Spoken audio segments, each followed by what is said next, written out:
Hallelujah. Ngay lupino hat sunung Pathen thangwa na kahin pimasain. Sele dunia Pathen thupi ni na tau khom dinga amuna hong kalsung hian nang mun sum suma ko na pan law zo siang Jesus Christa minin ka ngai lo naw chibe kain pive. Kipamen kipana melhi akang thei tapuin. Pathenin atha thain hal nale kipana revival agent sawin zani ni ko adiin kidang isasu Kevin no misa naw jang akibein zani Thuphon umding Pathen evil diu masang nithum ni level chi ta sa chun evangelist no hen baba na hen kyo thum he atum ben zan khanglain ka kisutu ben ming hi na chu isei no lo wanga chu ipu gi chana sang ma ma hen tin ka ki ho lo wang wa chu ama din muna chu pu gi na sata kan nei chi o hen baba jang alung ke khong the hen tin seinom ka ne ati in henu hepu phat ni su ong pi hanin ati zan khang lain ke ho phat ong chum thei lo hen baro velin chapang ho ka ki chol sa vin ke ho thum chu ka to khom vin sei ding jong ka he chum po vin alung gel ka sei sa hana ka ngai han le ama jang na sata mi hang lunggel a chu apu lal adolal tampian naw me ikidem no hole ikisei sit no hi asang volte koi lawa ning chi ma nun taum ham kiti pa chu ami hang lunggel chana sta na tong kha in hi ti pi ai yong ti ti deu ham ieti le a kho le ki chol thei tale ti lewa he meng lunggela chama jong ana uma he ta in ti chala a khon mo mo ngai tai ti na he na ke ho no ho ko sang ba le abangin chilawop abangin abu chi na atia anop na pa cha su ke jong le han ama ko ha sa na lai cho mila a hung to do ngam lo liwa ko am heng lunggel pa ko na lai he chinaka ko asu te te na dinga su mi te te ding ki go pa ho ama dingin jong a tawi taw pi di hintin evangelist nuwa hela sei lowa he noi ta mang pu gi na sata pa ma ko na hong ki sep ho he ado anum zemen asunga ko na hong ki sep pa na di san he tula di dis na sata satanen etek e bolo he apa ma kun asunga kun zit la via ta che bob zingo mi hon la ei nui sat tao ai lo lo hung ke sei ta na ai thi nui group dan dan ai hong che faction chi dan ai sei ule che ta to a chu anum no men no man sei kel la na til su che tam pi sang ta hom tan evangelist no yong alal na ka hi chao bat na ta chu umai ta ke yong chuti ma ka hi ala sampin ka hin ke chu aboi pin kavat na ka din munu chu ka kilung lit sa ngayen ka han san jap ngayen ka muin heti chun khala kha ka kitil khovin Pathen hinga taw na ka nevin ka to wa le window ka hana pulang ka bala huana wa aita ka khowa pengo khowa lam ka he lo hen som khat be ki cholo te ka tivin karum ka ki zu no hen loi te ni si mudi ham mulo de ham ka he poen ke jong Pathen hinga taw na kan nein na satain ki phin na tabang ai lo la question ka bol hen Pathen he kadin munu he ipi hitam ipi ham tua kaum na munu he hoi lai muna om ka he ham ai lo na adi lo mun khana chum kha ka hi ta bam ipi ti tam di ki khol na le do na kanen Pathen hinga ka tawin kachang chun ti chen imotei lo ning ka livin asu tuin kaumin zoin kalunga hong nomen Bible ka simin chia chun pathina ko na don but na kichi ta ka moin pa pathin ka thang ba ne hoi lai ham tua im na mun hi ai lo le ipi ham ichan no he ti pa chu chalai hen pathinin don bun nei pin kalunga mong le jingen ka chi pa chim thei ta po en lai chama san kan sim do no men ha pu David la bol hen Psalm number nga sang som la khat som la ni na hen sim nge ama wang nang lima ki sial mi ho wang abon chan ki pala sa jingin lang nang wanga chai sanga aum theina divin namin ngai lu zo si panpin hu jingin wo pakai midi phat thei bu ji chu nang na hin nalung sit chun midi chu lumin akhu bangin akhui hallelujah ium namun he hoi lai ham ti ka hong ki ge la la pathinin kalim dam noya kalhalim noya kaum sa nei ve ti chu ki chi tan kan motain lungmuna tha be pathinin ap in tunin athan gel la han ium namun he pathin ngai lut na thalim dam noya pathinin ei sa hen wa chai la sa jingin ati chu ichan no he hallelujah awa chai lai savin isa chim thei povin pathin e pi now adi lo helovin adi mun ta pathin e kuyu hi pathin e puyu hi ti phot chin na chihin amina ije khopwa amina tawwa amina sagau mangi huwa amina damloi taw pi wa chila doila kaw ho inova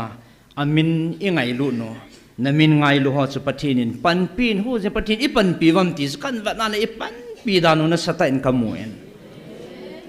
pathin ipan pi lo wa le he chan ge thun lo deu he tuine ni sang khat wal e taw jong he pathin pan pi za lai bo ne he e ho thanei nai po ne he e ga lu e wa na jong le e ho hat nai chan ge ding zo ding he po ve pathin pan pi za la he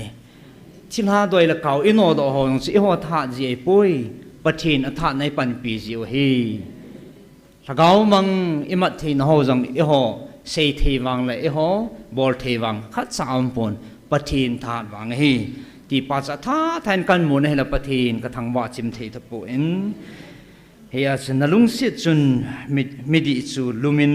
a khu bangin a khui ati pa he pathin milung sit nan e khu khumwa thamung ta amai wa chai theu hi ti pa he ama sapin kan ta lang no me ne he chen tu ni gala le adi a zani ni kho hi ki pa na jing he imit liu jang halun do ni pen hin te katin tu chani na tang thei po in pathin Lhagaotheng pin lama pui na chanza lo hin pathin na to ilung kim lai ta mi hemen ka chol tai pathin ka zo ta poi ai lo la mi hem i bol thei kalwal hong tin pathin hong che kum je he hallelujah he chun ke ho jong thabein ka ki vetovin aki hu tu be hil ta bangen ka thumu chun ka tovin ka lain na le jingin pathin ti lo lut na ding ka nei povin hen la mi pi hisan hen phat sin nei taw pi ve ti hi ke honong ka gel do jivin ka lungo mong ji in na taw naw hi tan lo ke honong ka poi mo la ka ngai chat pi pi no he ti yang kan phong da in he chen pathin in na hen tong tan azing athai pha nong chalen zani ne kun pathin bil na omen e ho gel khial lamen pathin in na hen tong tan mihing lungdon na le mihing kam tam pi subing ta en e ho ni ki bol sang wa hoi join pathin in e bol pi win zani ni kho he e ho dinga ki su dam ni kho he ka ti no men pathin in inat naw ma zo se zani ni kun e thoi dam pi ve ei su dam pi vin pathin lo pin ring na cha te ho ngan mang cha in pathin lo pin ai mu be ven amo ji nang pathin ni thangwa ven he ka gel tu ni ai ke man cha na thu pi mi za pi hong khom wa Pathen wa chai la hin sa ho jong lung thima sukha en nam pi ko na o jong nu ne ne ma mo an sa le ilung thima sukha en tu ne ma ta yang in sa pi vin ama hen tu ne wa chai la sa jo si chong ki pa thu kan se chi chun iki chai vin jong tu chan hi ke ni message tang ta lo oi piang kha message ko don bu zo ta pu en ki pa thu se ai lo le thu do na thil tam pi azat za na men atam zo ho ki pa thu ai ta chima sanga message hong ki thot no chu sim ngam ngam hi lo he jani ni ha pa na message ko ki pa na ji ngai ta tu chana kha ma nong ta adon bu zo ta lo he zanin nal ka sa ta khan am kinin hen min pha kinin ka ting doctor he gin jong he zani ki chai chai han ma ki ji le le yingin a la jong mongin a lung jong dam ma hen tin a ki ji le le yingin ka vat le chi piam khan mai bo ta ka nai phela ma jong ama sa ta wang chanan sei ki ni tu nia kong ki tip kin ho ne the sa ji no tan kong ku na se van deal he thi so van deal cho na yong pulang ka la tu nia hi go hi hin bol cha te kin na ta pulang hi pi ti tam ni sat jong chu azim lo ai la van hong deal ki di pat kun lang wa kalung kham he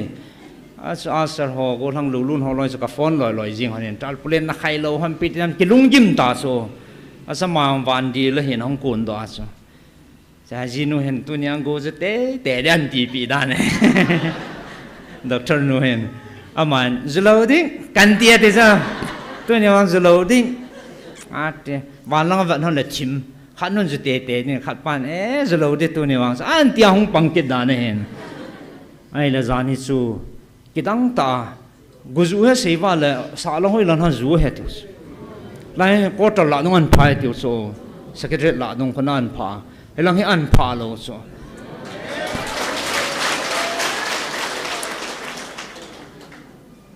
kidang mo mong hen pathen alo pi na ta langin na zlo di atin he chi so agial do ala mai chim thei lo he mi ke pa na sa nga chum je chum an nei ji zamai sung ge la khana apu gi ta to a ho ai chi so ke le sa pi ta mang kun to hen anong thu ki zanai pu elanga zuwa kolanga zulo ai asi ikilo de hom ka ta poi na mo chi ka tan tin igela le ki chai chun a ki pa hai di mun chum hen ve ho yong ki pa chim ta lo phone hen bo loi message in thot loi it is ka don bu siang hon poi lam kai po pu jarman ngan phone en ki chai chun jan ha chun jania he in langa pang ding an ki gong ka hen kong thei ta po in còn cái chiếc cầm của mình cắt sang en live phát TV lên ta cả về in cả giàu in ta cá ati so mà ta có thể cá này ta kia ta mà sang giàu mà này tiền là ơi ở cái hồ pi đi ông chỉ ngấp sao lâu sao coi mà sao ta có thể cá này cái này ta ô anh ôm tame puzo nanti cái nhiều he pu cái kiti to hanen cái nhiều he nghe anh ôm đàn pulal kat ama jong puzo na nom bese ka ke ho chu tin nop jing ke pam dan chna oi gela le hi ti ho jong he pathena ku na inam pi ma ki khel na lin ta hai chu thing noi lam kai ho ina sei wa koi ma cha ako ngam jong lo koi ma cha aso sang ngam jong kim lo pia pathini hilaya su diu he ai cho con hơi là ngã tháo mít thì nên tiền tiêu hả nó coi hero đấy ngom am ti hi so atua hi kati evangelist no con reverend pu ha me hay tia cho yu sim hi ki khial na lin tai tan pathini thangwa be na he e gala le tunya yong hi ai le hi chi kom kal la chu bang phat thi nei chan wa no mi sa wa he apam langa ko na a thelo hon an vat wa le alungo dong abang le aki da o abang le anu yu za hai thei mo mong ta lo mu chin thei lo abang le ngol le sau tu nya ngol le sa ke deutas mingol ho mun khat de chu hoi lang kuna ka ki me do ham inam sung wa yong he tabanga mingolum na lai ha he no ingol tu da noi e tai banga ngol hi ho ham hen la ingol nau chu krista za la he hallelujah i ngol sa de da no tu nia yong he na mingol mihing lungmi na vet dinga chu mingol tighter i ki bol da osa ai banga pathini ni pi sei pi wam ti tu nia i vet phat ki de wa he ingol ho mi chiu ham athunei pin pa ama khona om he bible chang khat kan sim ging nomen koren mi te hinga pul le khathot masa first koren bung khat sang som lagit akonin som ni la khat chan in sim nge thing pel thu chu among thai ding ho ding in ngol na hi asu chading e ho ding wangin pathin tha na hi heti jong hena ki sune ke man miching ho chi chu ka su manga lungthim thim ho lungthim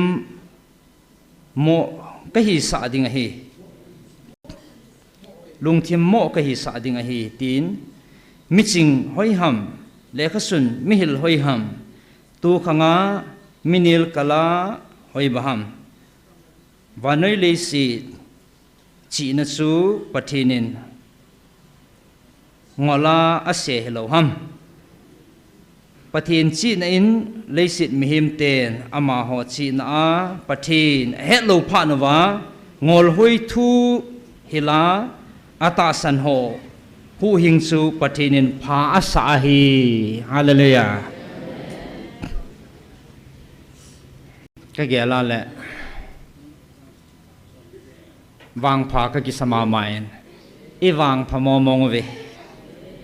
mihim chi na in pathin chu amu thelo a het thei ta lo ji a ngol hoi iti pau zo chu pathinin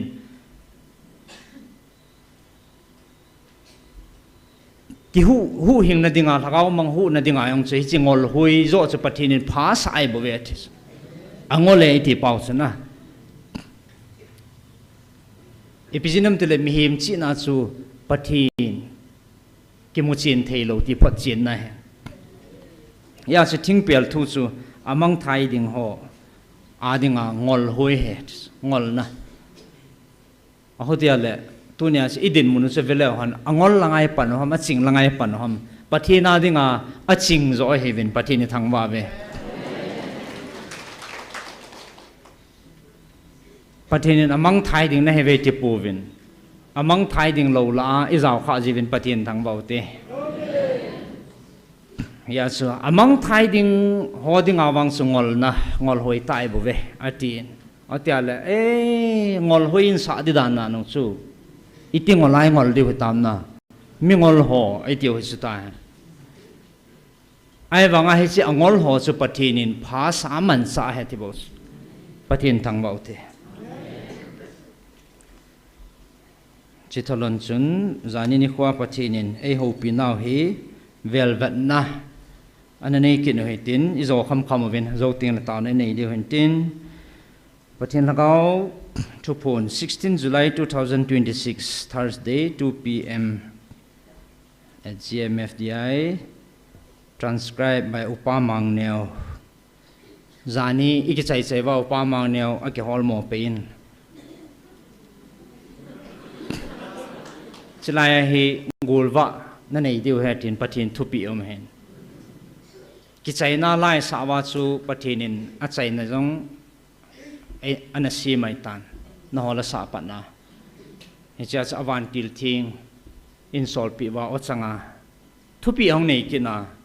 gulwa lo pi ta na nei diu ngai lut an kong na so khom diu tin lam kai phap khat to zan hia athacha pathinin pathin lungsit na pathin ngai dam na chang ho an kong ki so khomin Upamang Neo ki hol moi kalung the ke ka hol le kalunga chepa he in langa thei tan te katin in langa na thei zala chena boi pi ane dinga don talawa Pathen thuan na boi pi a aphat man tamta tunia echangam khat an chai thei zalin ama zalin Pathen thangwa utin Pathen ama jang phat thei bu hanamang ching hanlang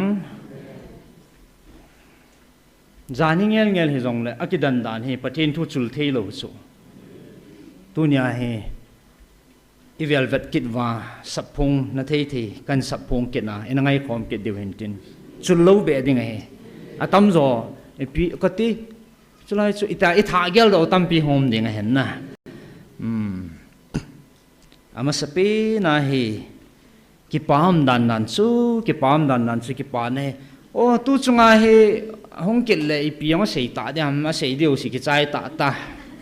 ti he e ma ming lunggel ne hi ji chu thu hi za sei ta na ai lo le ipi ha alung thei na ho jong e sei chai pi oi ta sei dim ta pon te ti le ahong kit phat le tu chung wang he thau kit ne tu chung di chu na tu chung wang ti ta bo tu chung di chu ti tu chung ai ki khan siu le tu chung wang so a tin as ka ji pa dan jani ko singa lang ho tam pi hong ben ngari ka ki dol ta po ve ka gari nei sun full gam ta khat nin sol pi the on lo de ma ti evangelist no chun balaro pick up khat atam kat pen ning khat ka sol pi hon la dem se na hong ki tol vin gari za nam khan nen as am ho long khu ông cái bè đều nó không chăn vào không mong cái bả chết chết, anh ấy chun xả lăng à cái mà là hòn cái vai hạ bên, ai lẽ ní tàu bị bên ní tiền vai hạ na cái nhiều là cái bả thấy đàn nó, tu ni vang à tiểu sao mà, tu ni vang cho à thì, tu ni vang hay gì nghìn, Pathen thu chul thấy lâu tiề, phát triển này.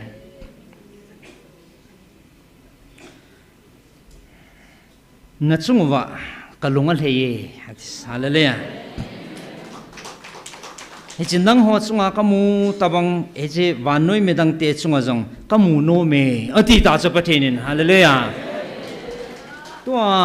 Pathen i bel khom ba ekipi wa long ha la wa e pi thu so jong le he hang san ta tu ne e pan the naw he Pathen in chi chan va na la lung thei ma jing ama ki pi na paus a sei so ke ta sana na lung chang ka de he te sa tu chunga he bol ka veji ven ke he na thang pi khana ka vet ko men ka na a ke chip mo kha thim a chip lo ho ka vet jing hen pan pi jep chu na ve ta heong la kho chan ke ai khat lom lo wa ka pan pi pa hona ka na liwa ka pan pi pa wang kho tu chanin ka nei hi nai le cái mình mò hâm ai luôn là Pathen thiêu gun hâm cái hẹp bồi, cả lối họ hay abang khăn,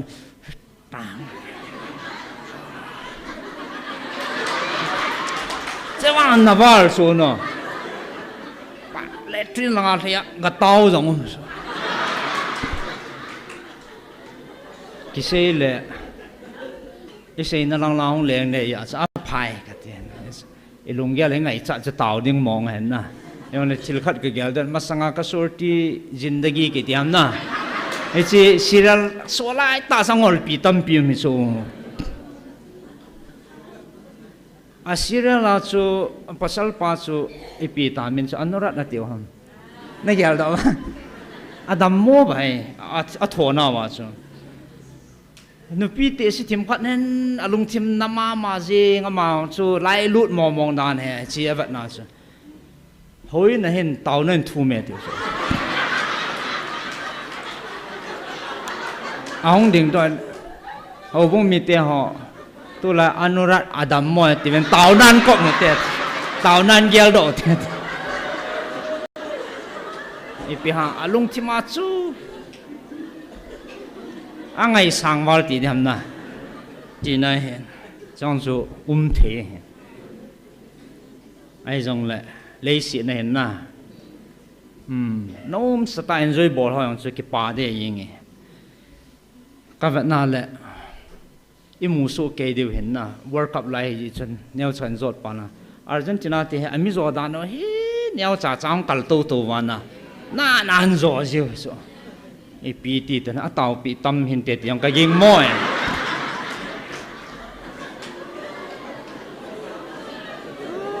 Egypt tiệt ta cái chip đi điều chu azo tapo ve ta mo hong ki gel ta so khan ho yong azo a che koi ta ave zo si van noi yong chun e che azo tapo ta che koi ta so minute tham cha khat oma a sa do di yong la minute chu chi chun khat be sa do le gin mo thei so a chu cha ha ma sang sa do lo ha zo an sa do di yong ha zo a khum be kin le chi wang he ai thei tapo ta che koi ka ve le mai mun hen la ham do ngam ta lo tam pi ka muan ka lung thim na le sin kyong chun a ka hei do loi loi yong ki nen a khu nga kol khol khol taw na ka man dan ai sila zo dan ve le miracle ta bang hen na ki dang mo mo he e ge la le a kin ka mu do la he ka dei na khat he a lung chang ji wa zoi ve ka thi su a zo la wang le tha dai lo na am che che yngo e vật là cái bể biểu thế vật là nhiều hồ cái bể thật thật vì là cái mi tê thong kilo gì à lung trong rồi họ len vịt vịt gì ngôn à liền tạo tạo họ thầm cái tan thầm là chạy nó là nguy thị mà thả vào mòn à cái bể luôn rồi là ăn rồi mang về gì hơn cái vật là cái mù là lung trong anh này về cái tiền và thì nó là lung trong cái đấy thì số cái lung tàu là ngã hiện à ta bắt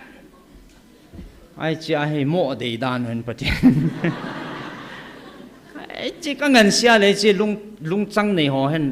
à din pi dâu đi hết âm mù ra quay ham và nói à ni sang khát vào hết ta cao đỉnh chỉ họ nằm mi để bát nên à rồi đi vậy à din pi dâu đi hết lung trăng họ mù gì à tôi nói bát nên nằm cái đầy thằng này thì sao ya supatinin na chungwa kalungal heye icho he chita bang he wa noi mi dang te chunga yong kamu no me ati lewa he koi ma ham he uvin zani he kidang tas koi ma ham he koi ma ham sa bel bela chim ipinam tile ke ma feel dan ke ma mu dola he ipiha imaban wa hong thong ding thil he age lang ham piam khat lang inai he tan te katis thili kho sa ta à chỉ trong chỗ này thuần sĩ tiếng counseling ngay không, cái ta họ anh ai lâu khát mang cái đào thanh ôm lâu hen na, à cho ngã nào họ phát dòng lụt gì số, ngay tệ tệ na tiếng ngã số, giá nhau sẽ bắt thiên hết formula sẽ giá số, dấu khát lệ đào hai điều bắt thiên là ôm phun, thì một viên ngay viên, na call cái họ nó viên, thì sẽ về về lại sẽ biểu, cái gin phát điều phản tin, à mi phát bẹp hậu lima hi thì lại hen anh coi ai cái hồ lim nông phone hung kinh giống chứ, hết đi đông phát lên ai thì lại chỉ khom nó đông ai phone hết sai là na coi thế ham ai lo là off board riêng flight mode ai coi là phải na, ở đây đến test hòn cái mail chiếu tiền na phone nó không cái nào là nó mệt vang về thế bên, giờ cô nó cái phát là một tay là bôi chệ này là, hồi là số nó mail là hà gin chệ, ai cái phát làm cho sao ball hill nó là ngã chi kiện ta số phone mobile phone ông nút tiền lại số mi lại iPhone này cái nào là mình wow tay mù sang này tôi lại mi lại iPhone ông cái nào là mình phi ấy thì ta số cái bông bút này ta này cái gì theo ngay số nó họ ta bông cái mù nó mệt thì số cái thứ bị nó nịt dị viên cái mà cái lông thấy gì nó chung vào til hi van mi te à to cái bông cái coi bị này bảo vệ thì hallelujah van mi te chunga ka koi chan chang na hevin midang te chan chang zo lo chang na ta ve ki pau vin pa lung lama chon cha te na chungwa iti ka lung the hitam he chi phat the na hi mang ta lo ding atun so na chungwa ke man ka koi jing ding hi hallelujah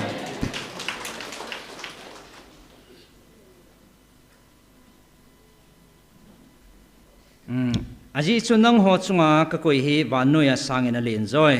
van noya amu pha zo lo head pha zo lo a khol pha zo lo nang ho chang na hi ta zeu vin ki pau vin tuần na đâu điu melma tampi kisante aden danin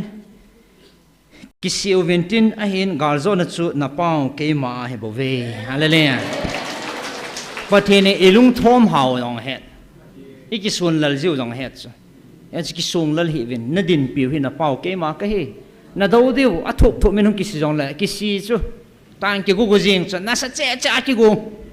a đâu ding ho dong he tian se le thulo alin je phal ngai ta an se ki de to he itian se diu ham ke hello a đâu ding a thup thu man ki se pathini ne he na he ya chi ki sun lal ho he pathini he pi se pi bam dile no ho lung phamo he vin ai lo le lung thoi he vin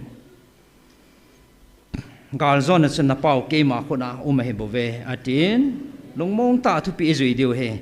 tuni nang ho cross a gal zowa thopa na pau pathin thu pi banga nit a chon cha te koi ma cha mul phu pun te tis hallelujah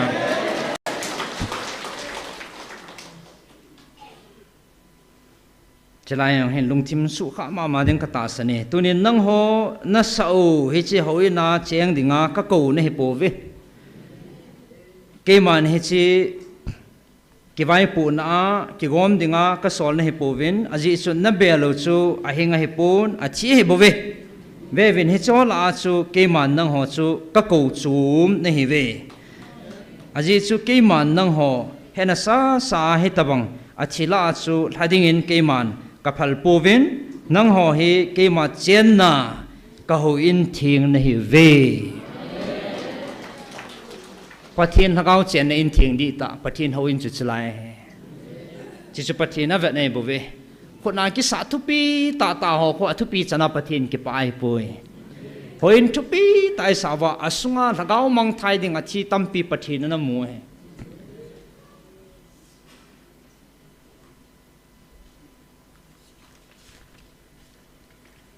chlai hen abana point chum jep khana kang lu no men zan hi a ekipana peno le imit liu tam lun na pin chalai he neu khat hin zot pang ka ting tuni atha ikisu hal the na devin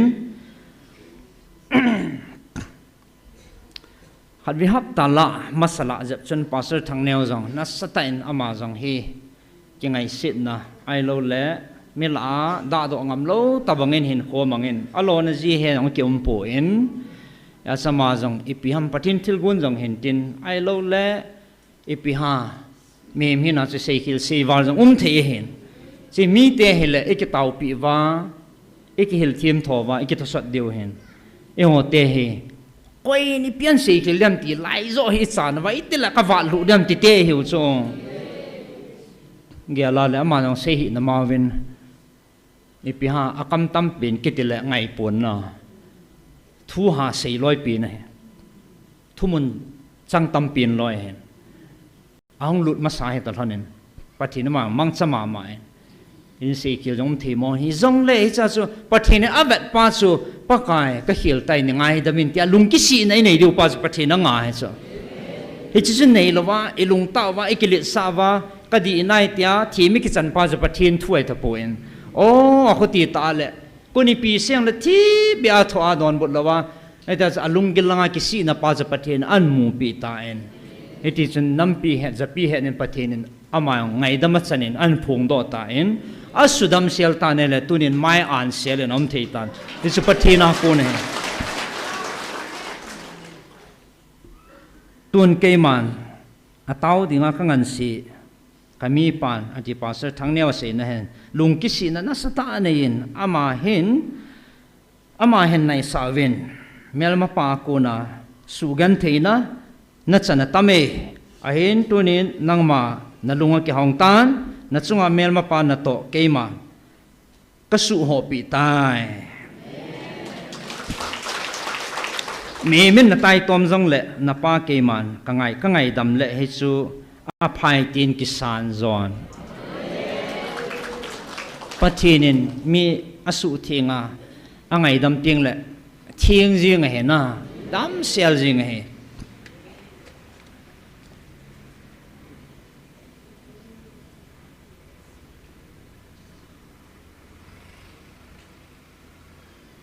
rombong ge chang khat lang vet nan le tu wangen Krista Jesu hodinga thimo chan na him lo he tai atia le thing sat ne pathin mi angai dam ting le thing sat ne iki pa pivin pathin thangwa ve khut be piute abon hin simlang tam ding a hen hi chu neu khat avela ega ta lo hen tin iki pa na zalova chilaya hen Eloi te ho zani ko kidang ta pathin na tongin na min abang infection ta angai mo thei sana min ibolwa aphai hong thu dei tai GMFDI he infection na chin to a aban ban hong sal hong thu ding he tia le ipiam khatong kilo gun tin pu na nam dan chu ha mo nga hen na sei do thelo pu gi nei wa ekawa pathin ibut naw pathin zan ha in don but chu kidang mong hen patinin lampian gongin amozang thupun ta san na chu athupun nya chu kunipi seong na ka chi ding hi ti amozang he hongu hi te ding in gin sa na men na ade den khat no chu loi no khat no chu hong lo ham ka hen ipi tam thi thim hin tin thi thim de chu ta ni ka keu nei le ka keu no thu neu chakat ala ba ne ki mel chi ki da ven polanga asia na nin nei ki da ven a ho he na ka ke ho le ama he mi kam fa le hen yau zat jingen a ke chu asia di he ni ti wa kong ki khop jong le hong hin ni ti wa ni ra da wa ni gin mo wa a tin me lung thing ta he ai wang ke wang chu ko ni pi se yong le ka ta san patin chu ko ni pi se yong le no hon ko in se yong la ka chi thau di chia cho cả hung hết thì chứ hung ta sana cũng nó kham đi kham đi lo ipi hung kia là chăng ho nó tì ya ama đi ngã số patin đó chỉ có khẩn dâu lo cho ta sana cho nó rồi cái đi ngã chỉ thà đấy nó thế bởi vì cô ni pi sang là mình mai về lâu đi cắt chỉ đi ta hung gì hen cái dân cầm một đi hen nó bao nhiêu là hay lang đó họ nó tô gì thì vậy thâu tin khot nan dam khot beng te hung thâu thôi hung man hi chi su pathin ta ma cha ka hen na pathin ma jong loi ti ho jong zani ni khwa angai dama asu thinga achul nam cha chu ko ha mi ko ni pia sei de nang le ke ni pi sei ta de mi pathin to ti kau ki cham ta pathin to ki chama le e ho yong ki cham sa he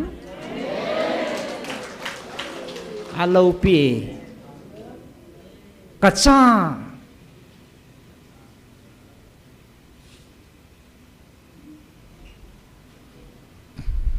evangelist no kap chim thei ta pu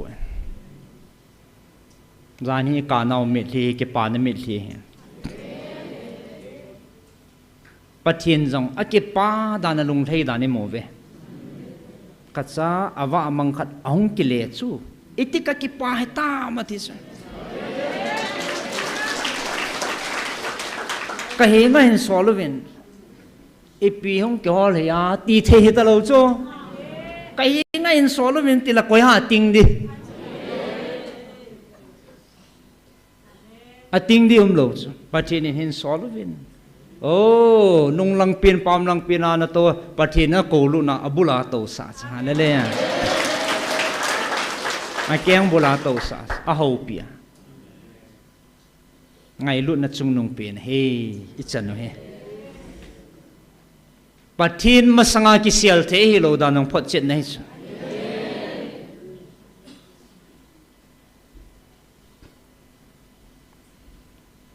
nang ma ho mihim lunggela ka thu ki chip na ne ya hen khomang na lawa ka mue amu cha pathin ki sial the hi lo dan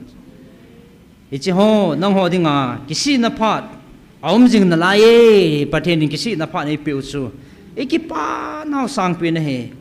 ki si na phat hung ki la do dinga hin chiting chule na thalin chu natin nanga dinga phat talo ding a hi nanga dingin kisi na phat a ki hong zinge ta Pathen kisi na phat nan hon sa hi chi sung chi ha so ngai ngai wa le mi he men etia idin din wanga he thelo pi chu Pathen i thalai chu sa le i phong de lo jing he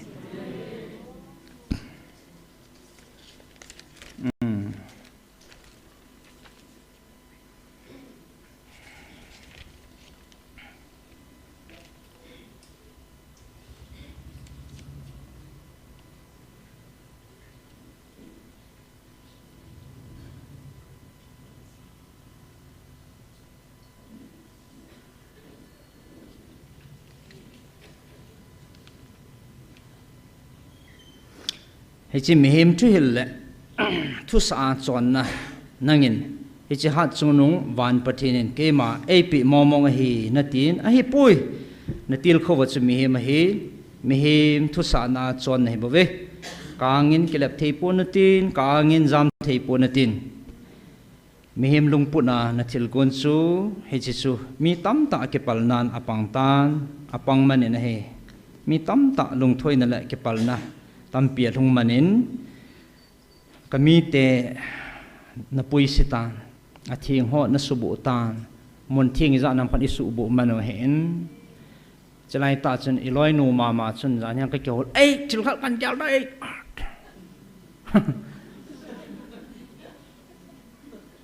Pathen chalaya ei sei piu jong he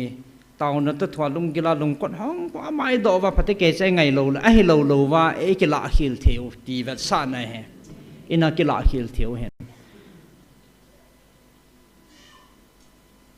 nagam pum piu sanga thân này zo power này zo realize na ti a le thuma thân này zo a ti hoyong chu i hesu kevin kala ana cái lạ hiểu jong yum vin hi chia jong chi khil na sau pi thung the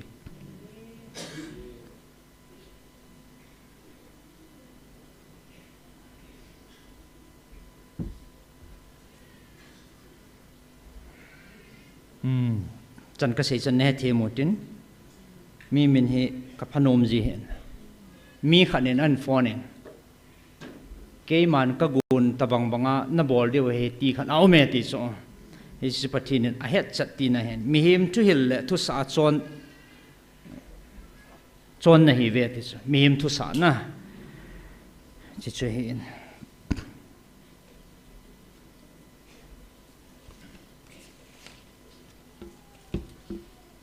chlai hen a thu mu ve ke man ka sange ati ta che Pathen ka tha chanu ko ma to sau ven ama to thagau an kung ko lui khom sa hetai ven namit hiu hi ke ma ki pa na imit hiu ha lon mong zan ya Pathen a de hi imit hiu ama dinga mit hi sian pa he Pathen a de chung nung pin he namit hiu jong ka te to ka khol pi nai ve tin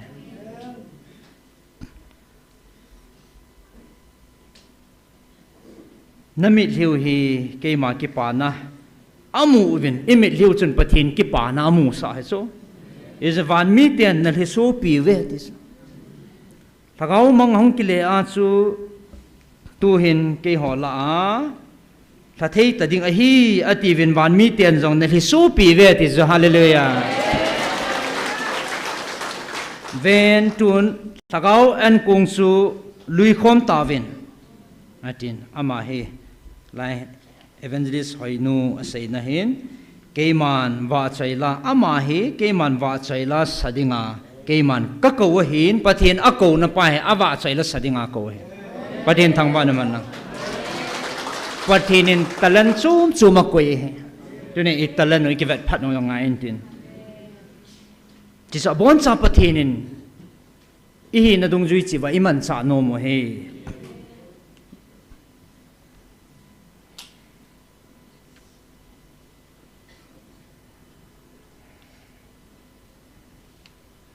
keiman wa chaila sadinga cái màn cái câu hin sa hen tuôn giống sa hen ở đây tuôn sa hen angai ye kawa chai la sa ngai ye ama a kapi sa aume pathina pi sa ba chai la sa thei dinga pathinin api sa chu cái màn kapi sa aume hi chu sa hen ati bol hen talan ane kin kapi pa chu zang hen ati hi chu sa hen alunga cái màn ka koi sa aume hi chu sa hen ba chai la yang kapi sa me ti na hen ama na ke het chat jing he kawa chai la sadinga ke man ka ko he sa han ke man ka din pi dinga he sa han kal ha chanu to akoma nagadin piu ngai ta in sol taw chu isun idin pi vin ke yang kaung ding do vin zan hen lo pi ta en wa chai la chu mi tam pin hal na ni nei vin pam lang hong anaka do vin zan ha ka ve ne pam lang hong an thisu upama ngai wa hen no ma sama ma jing vin phan hi ke ading hi nang hwa he poi sa hanata pathin thunei pa phat nei pan phat a pi a nom ta ki man sa he aba tawanga wang phat na chu chan volin ta hen ai cha cha pathin pian sei tam de tu ta chun muthim thang khalen ta ho thai na hi tai muthim mi chung wam pa cha ho tha hi tai ti chu hallelujah samovin na ti chu samovin hallelujah samovin ta thong je zo mi pin chim thelo hallelujah pathini sap sau chu che buina mai pi pathini e ho mang pi ta ji wa chu isun apatai tun he che phat chu mang ta ven nang ho bon na lung thei theu le na pau ke ma eti ka lung thei da ding ham ma ti ta chu zania isu pyo chu lung thei na chu ke dang hi chu mi him hi za ichunga ahung lung thei ding chu mi wang phai phat thei na tam pi hung ki le ding ti nei chu mi tam pi ding samsit ding khu as chila kho atam zo gui lung hi jong la khat la ni gui lung khayong la ti za num cho na as mi tam pi nin ke pa pi chu iti ki pa mi ta mai ana mau me no ho ban na lung thei thei wa le ki iti ke ka lung thei da ding ham ka cha te chu ipi ding awan til ki lo ho koma kapi do ding ham mati ta chu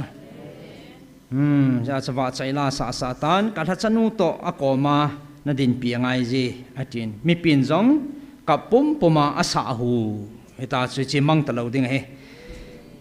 ke man ka ko ve hong nai ven ke man ka ko hi na khut hin pin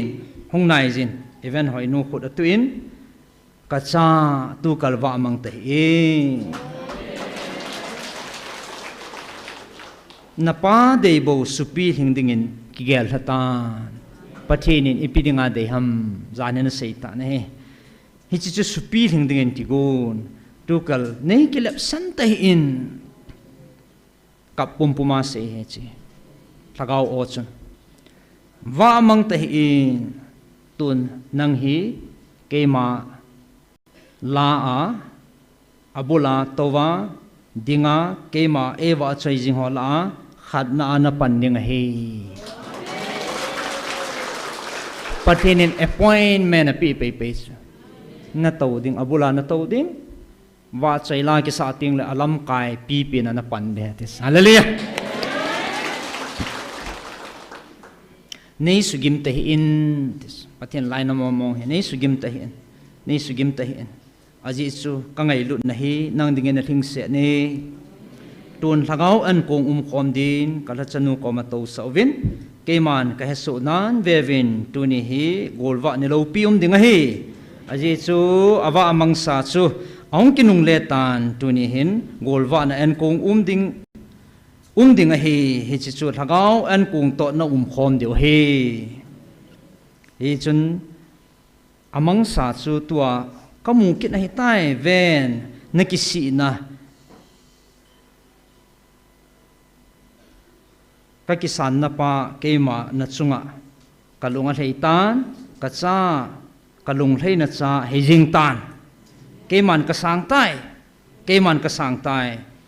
tun nang ho ka hu pi na a vevin tuni ni khwa ta sa zong nang ho ang sunga bon ka kipa na asan le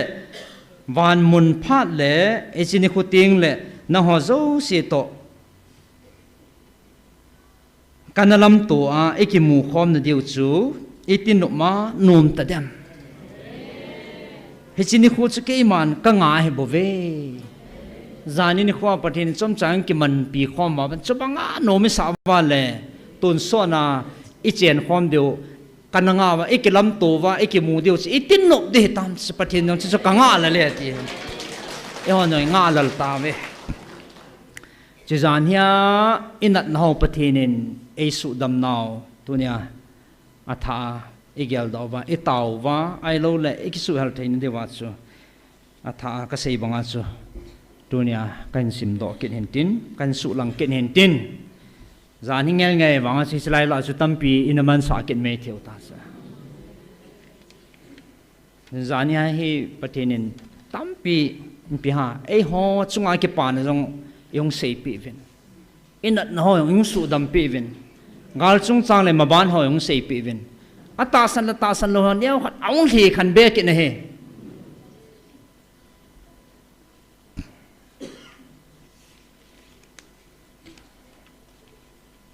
tu hin no hon ipi na ni gelawam kalong thim su khata mama zanin kho a hichlai hi abanin chlai hi kan zot panum kinin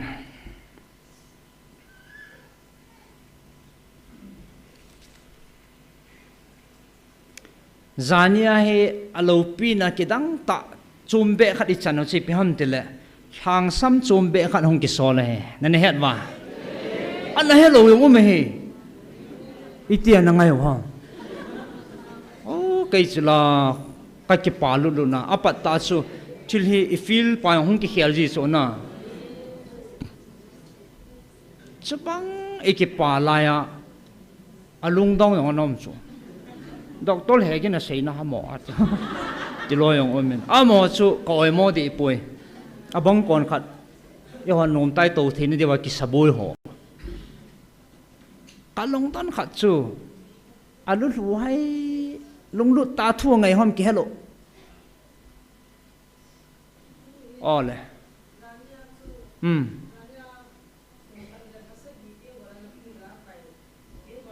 hong bo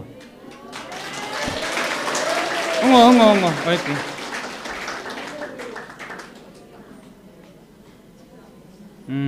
Pathen dam na pi ho Pathen lo pi pha na pi te kum khalle hasagi lang hi cheng khut kan khutin tanaw yong ka ki taw sa ma sa chu ka ki taw sa la ya ka cheong ka che theilo ka hung ki taw sa la cheng gol ta ka che thein to zania hi mi khat dam taw dam na ngai chaw me tin ka yong apua ko bin hung ne ti le ka hung som le mi asunga khat hung le kyong ka hung man ta lo in go chwa kyong hi ama hi tan te ka tin ke hi wanga chen chu jana ke ka chengol to ka che the chengolum to lo ka che thein hallelujah chengol hi jana ka pai ta is just thing ha kom na hi le manyang ko tana lam ka han bol kom khu phân thằng cầm dâu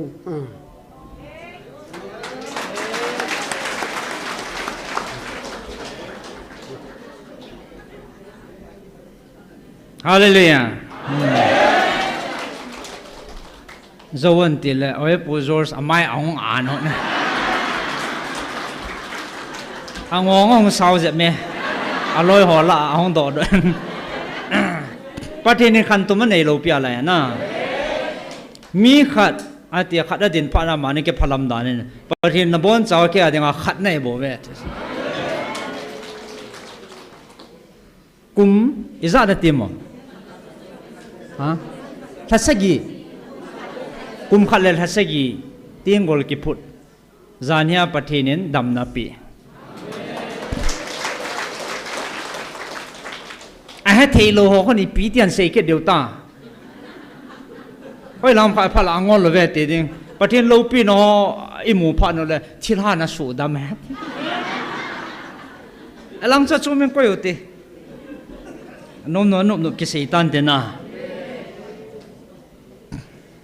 Adam na apat thi nei chanwa ikipa vai lungmun wa thakau ki pa nei ni le ho denga cham kim sia le I hi lo po le ipra ki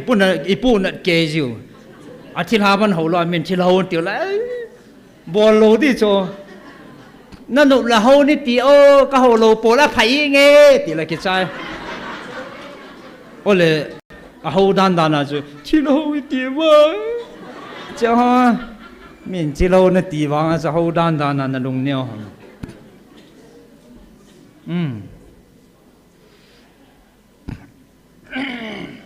cái bám mà riêng đâm nó trăng rằng tắm piêm ta viên na Pathen ngày luận na hoa gia đình Pathen thằng vợ chim po viên sẽ thúc bi ta gia đình có thằng sắm chùm phát nung cái sol pa he cái dòng cả lung cái lai asu khama mà riêng gian hành dòng gian khang nung mi chỉ nung pi chun hồ sắp pu lệ ôi pu lù luôn cái họ viên hồ salang họ ông khơi lên họ nên ipi bẹ mắm cái tí helai poi na trong vả luôn hẳn đi đàn em mà nè xây là xây thì hòn lo as tu nia pul cho tiền lệ à bạn xây thì gì tao luôn na cái bà bẹ xe nó gian khang mi chỉ nung khơi lên họ nè à hiền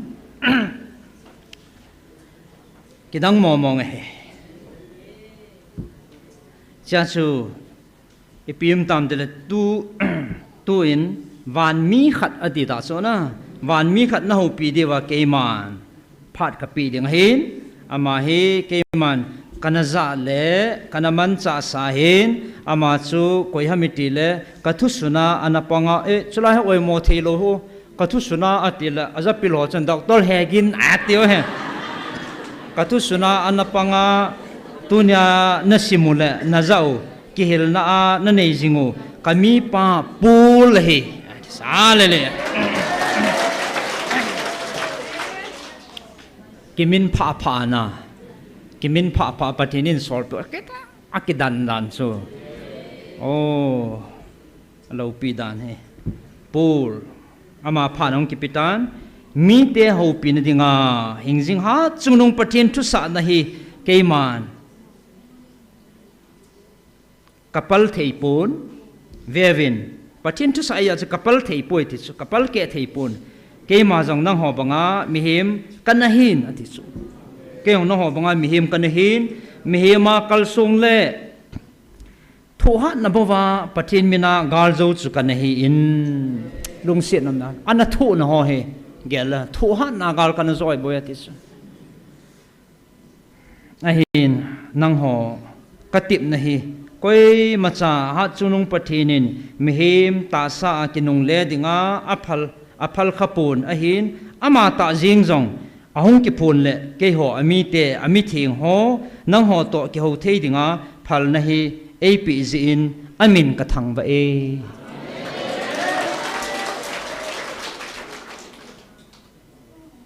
lo pi momong nang ho na chanu hi chilei si na koi macha hi tabang thil hi achang theipun muzong amu theipu ve muzong mu povin te miam phachung nung na hi naw hin ke hon hi chi hi kana tu muvin kana chang povin nang ho na chanu hi akidangi ama nang kidang sas pa Pathen ngai lut na hi nang ho chunga a poitin ka sei theipui iti angai lut ham ke man jang khol thei pung ka ding aji chu khol jong leng khol zo pung ka te ti chu Pathen ngai lut na he a hin nang ho dinga pha chom cha ai ki pi na hin vai ha nom chu ka vai ha nom chu ke jong mi him chon si a ko na hin na a ei hu hing pa nang ho ei ki sol lo na pin hi chi a hi a hing changa ahung lo na pin point chu chi ai te anangai pau te ahing changa ha chunung Pathen o za chu keima pul le nang ho hin hi ve hallelujah he chi ji chun ha chunung Pathen nang ho ka o za ati he chi ji chun ke jong nang ho tabanga ha chunung Pathen o ko na o ahing changa amayong ahing lai changa he chi ko na o changa achanga za kanahi ji in nang ho tuni ha chunung pathin a hing changta o za hola hlang sam theidinga ei phalpi he bove anaza masa e ho masanga manana za ai ne o anazala a sol cha khan he ya chu pathinin tunia ka o za hola nak hil chin de ta in sol pio chi ilungo ta be sia e he te na diwa ai chi phan hong kela do le athu tip ho ko koi mana tin thelo ding ati thu tip a koi he chi ma sa iza te na diwa ama ki sanin sol pio ta chu ke yong hing lai changa pathin o na za ka he nang ho jong pathin o za na he vin hi achu i hung ki sol he ti hi chun nang hon ke ma hi khana o za khoma ha chungnung pathin in ki bang ta cha hi na e sa khoma e ko khom he ngai zwin tuni na za o hi ke man jong ta sa phe ta kana za o chang chu hi chi ma chu hi ati sa ke man wang ka chang ta in kana za in nang hon wang na za khom thewin ke man ka za banga ke man mi le ka ke hon pi hon jong zale ka ti e ke man ka za bang chen ka mi te ka nam mi te hon jong zale ka no me te cha ka changa kana za in tunin nang hon na bon win na za khom me te sa le ya ai nang ho wang iti angai lun ham nang ho wang na bon cha win na za khom thewe aji che tuni ata san lo ho vai tha inge ata san lo ho vai tha nan nei kinin pathinin mi avilpun o changa tu khangin avilpun a ho pi pun kun na sei pi wa hi chi thu wa noi dinga ha chungnung pathinin keima e na pi a ka sut na jong ati sa keiman ka sut na jong hi cha khu na mu lo hamat pathin bible ang keima ta yang kana sunin pathinin o en mi avil thei poi na tivin kun na sei pi ham pathin e ngan si na athu hing ka ji na pathin le khabu thinga na mu lo hamatis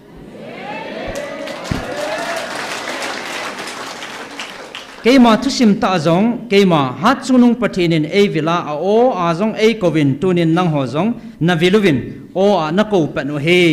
a hin akisia ngai dam thuma akoma hungbel chanchu pha na om na lai jin heji chun hichi hi tu khanga thim gau khang he pun tu khanga zol nei khang he pun chapa khang jong he pun lhagau thing e piu akitip na bang ta e piu khanga keima ta in hichi pathin hi o cheng chu a hing lai changa kanaza a hi le nang hon jong itia na za da diu ham a hin vanui chitina api he pun a hlan keile lai cha thu pin hallelujah vanui chitina api he pun a hlan keile a hlan acha nang ho dinga bo api hi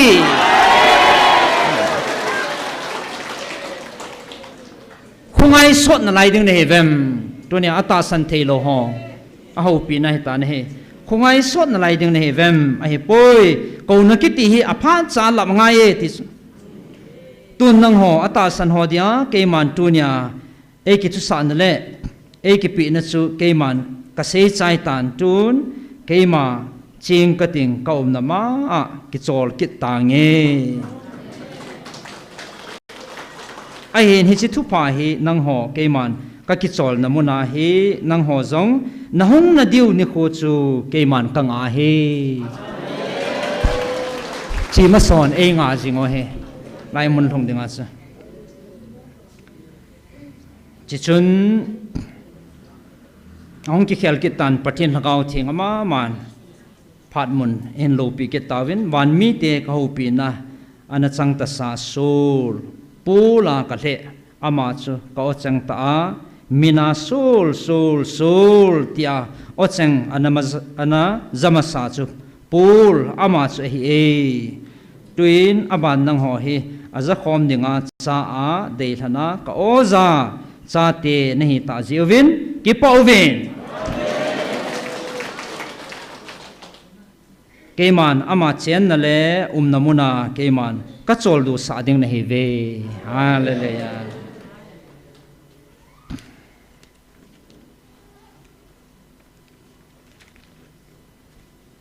chichu igela le alo pi ma jingin he chan ge a iza nong vai lung ta na lai wa la wang chun ka heta poi za te te na dewa pathin in thilei gon pi vai ko jingo hin chitol hon chun bible chang mun khat kan sim do no men sol cha te bungge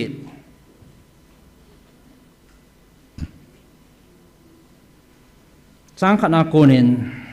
chang nga chan anasim te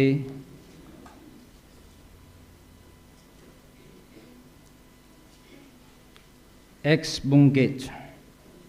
sorry bungko zo he bungget ban chat cho on bungko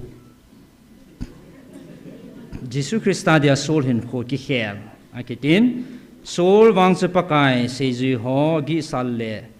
that dingin ai hai na lai jin thim pu chung nung henga achin chole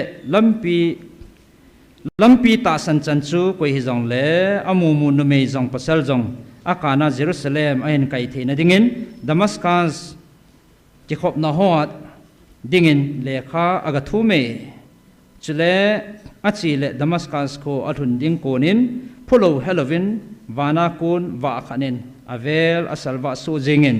chin ama tula athun chule aza sol nangin Ebola su mangdinga nebol sit jingham sol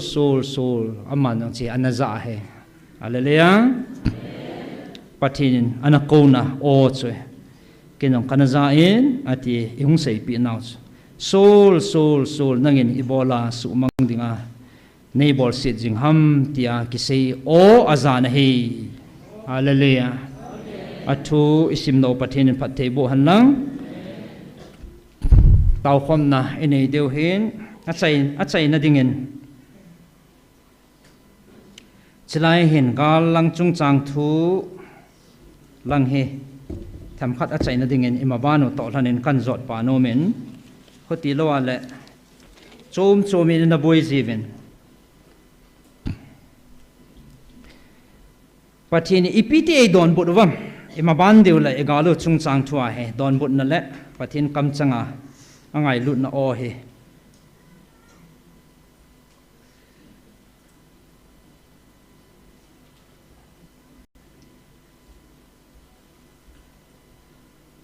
hong sau thim ding a hen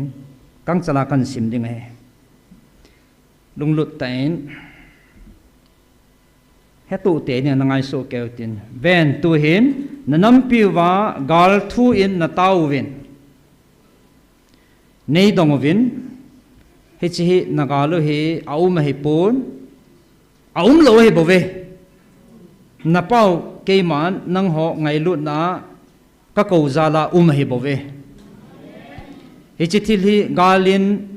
ko hi leng ipija galai ko ham khang po vin na te zapo vin na te tuni na ho jong hi ati lai hung kom ho se he tuni na ho jong hi hichi gala ko na hi naza tailo thudangin kema onemin koleng khat chanza povinate ei tiu bo che ho dong iza lo deu chu ngal zia hi za lai eng khop khom pathin o ngai khom o he ezia chu hichiding chu keman ka het zia gala ka ko ne he bo ve a hin sa jong kema ka hin alo do ding jong kema ka hi nagal di vin lung kham ta hi vin gal chu zo sa hetai nagal di vin lung kham hi ovin keiman ka het pi nan keiman ka din pi jing na ve tun keima thu sa bovin chonovin thu pi khanai neu chu keima thu sa bongin chonovin aji chu nang ho tauna kasana ipia na phat chom deu ham aman thu pi ane to e ho ni ngai chat vai tauna pau ki tu lo tin ne chu ya chu keima thu sa jon chonovin na ho tauna pa chu sang leng ipia na pan sa deu ham ati he ipia na phat chom pi deu ham keima na pau hingjing hat chunung pathin kiti hi keima thupi le keima thusa bo kho sa jing hingjing hat chungnung na pau keima ka hi e ka thupi hi zomun lang nit un lang zui leo chun e chi thil chu aum sai bo ve na thum pau chu aum sai bo ve zanin thudo khanam kenin kami pa antin tun kami pa pu pia sa sei na he nagal mi te hoya om hitam hoya kiselo hitam nagal mi te hoya om hitam amana don bunin om tapo ve he pa talo hi chi na tau na ka sa na hi pon ke ma ki tip na abut hin na he bo ve ina tau chu mấy thầy cả lại băng xì xoay tàu chứ, anh bắt tin nó cái tiệm chứ là, anh cái tiệm nó sụp lên nên tuin, nó đâu đi vào, ven tuin, nagalmi uva nasimu, ati ta chứ, toa hay nagalmi, koi ham nagalmi ai simu toa hay, nagalmi ai nasimu, nó đâu đi vào nasujingu, ai sujingu khanum chứ toa hay. Nagalmi tiaw hi pon keima na pawin ka ko na o na za na diwa ka til do hi bove ti chu chong chi he no ngai ven keiman ka sei sa hello ham he chi galmi te hi pho ing ka ding pho thi ming nge a hin ka ko na za ta ka siwa ama ho tai lo zong nagalmi diwa keiman ka sim do a ka til do ding a hi bove he chi hi keima ke tip na hello ham ana sei sangan he patinin tun jong suthip leng o na za to ka wa ama ho sanga hat le chingzo ka til do thi na lai hi to hi ki suthip kil azalon tambe se na lai ve ti chu tam hi la to no na ki chip no nai neu ai chi pum pum suthip leng ni chi sanga ha zo kan til do be de bo ve ti chu ilung tau ta to a ahin nang ho ko na o hi za ovin sang ovin phan hi ge sang ding ahin nai thim hi de na che hi phan hi ge sang ding ahin chuting le nei ko vin na tin ke man nui saning ka ting to na ka tha ding ni kho chu anai tai ana ti ngai phanu te hung thung wa tan te a ki se wa hung thung ji he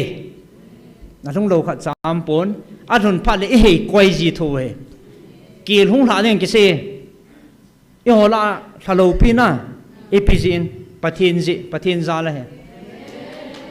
ha sat namun kil ha namun um chana e he non sula ana sayam ana sei sa he to ayong i sei pi o me hung thung ding o me ti pa he e ki chi theo ngai ta ne he e chi hung ge sang ting koi ma chan kon hong thei tapun te ti chu a kha chu van ti la hi pun koi ma cha hi poi thil dang jong hi poi ha chung nu na pau ke man ka kha le koi na hon ding hamat e chi pha chu na nai o ve warning anai kit ta ne he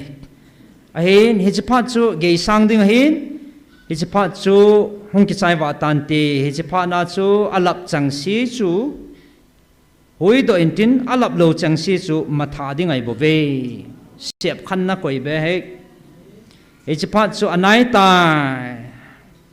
kanam mi te ho ong thong ding khat ame ma bana chi anai ta ti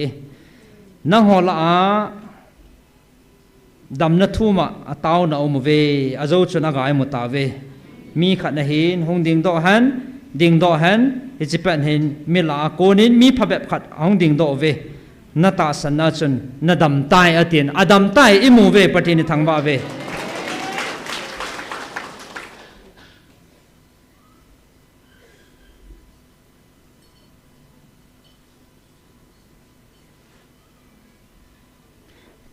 tun hi chi pha na ka ko pat cha he nang ho dinga pha na hin hi chi pha ong ki khel ting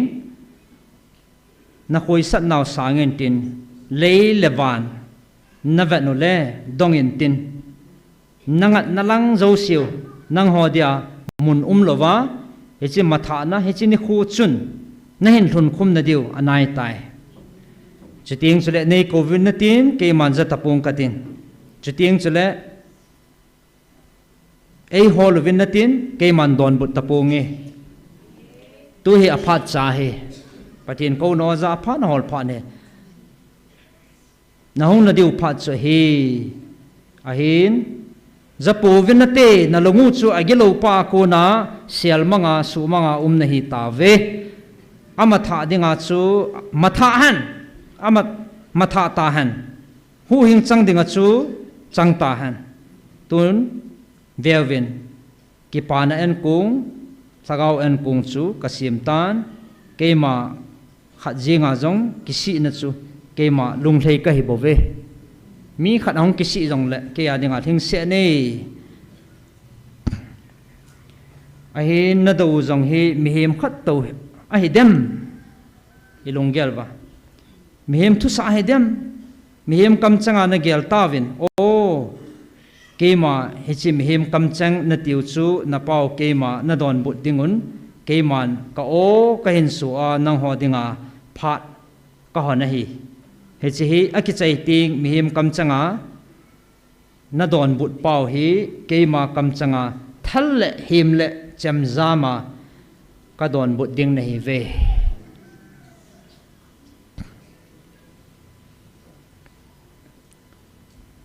don but na o hi hung ki khel ding ti na he a phat am na lai je tun nang ho dinga phat chu ki khel ding hin hi che phat chu tun nang ho dinga ka koi na lai hi ve vin a ki chai ting le emazo se ge sang tan te tun nang ho dia phat chu hi che phat chu hung ge sang ding hi che phat chu a ge sang ting nang ho a velin che kisi na phat chu chang ta po vinati tun nang ho phat a phat sa in phat ge sang ting emazo se ki khel tan te tun nang ho ata san ho ki pauvin van la chu savin tun nang ho van ga mi thun ting le chi savin na ti la chu savin aji chu golwa na ni lo pi hin van ni khuting jong le he chila hi na hin sa dio hi savin ke man he chi khong le labula kangan si nu even hoi nu asei na hin kang sung hin bela kisi a hong tao ama malot na sa di wa hi labula pang ding hi mi pin thanom tan ki sa komen hi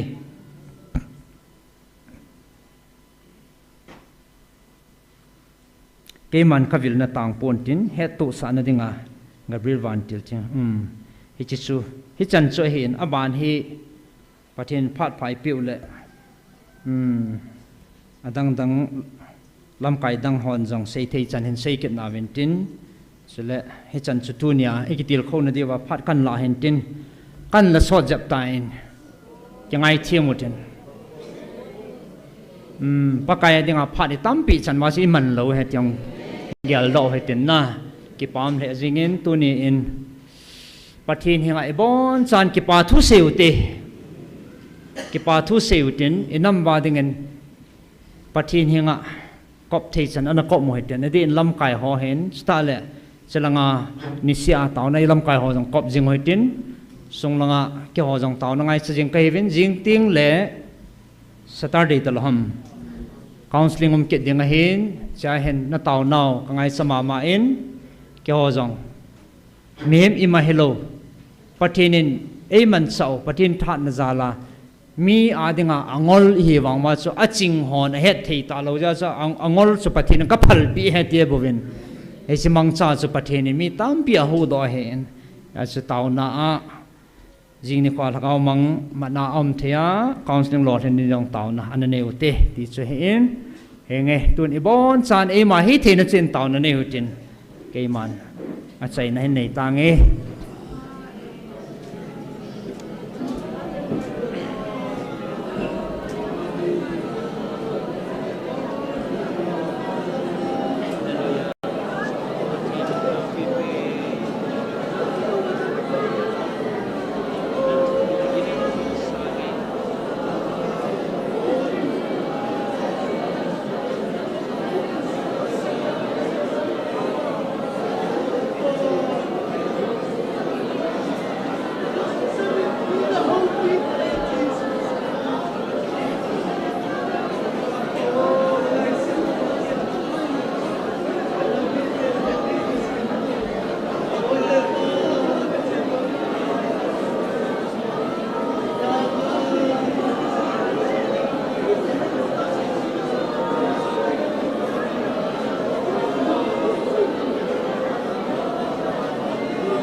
Amen. Amen. Hallelujah.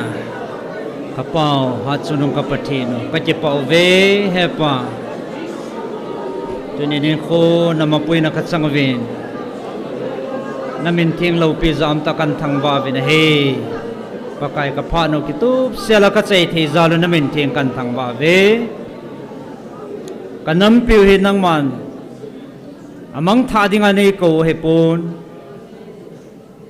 Ta sal Lhagawa kasut sa thena dewa nangai lu na sang pina kachan thena dewa nei ko zo he